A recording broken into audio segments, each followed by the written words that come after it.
Saya Bupati Kabupaten Konawe Utara beserta seluruh jajaran menyampaikan permohonan maaf yang sebesar-besarnya kepada seluruh rakyat terhadap insiden yang terjadi terkait dengan jatuhnya bendera merah putih yang dilakukan tadi pada saat upacara bendera memperingati detik-detik proklamasi hari ulang tahun kemerdekaan Republik Indonesia yang ke-76. Video permintaan maaf itu terkait dengan insiden jatuhnya bendera merah putih saat upacara HUT kemerdekaan ke-76 RI.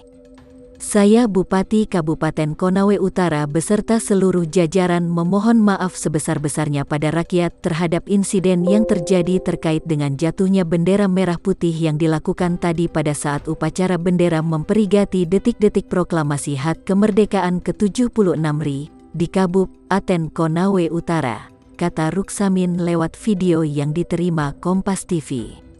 Dan kemudian pengait bendera patah dan menyebabkan bendera jatuh. Menyebabkan bendera jatuh tapi tidak ke tanah tapi ke pangkuan anak-anak kita.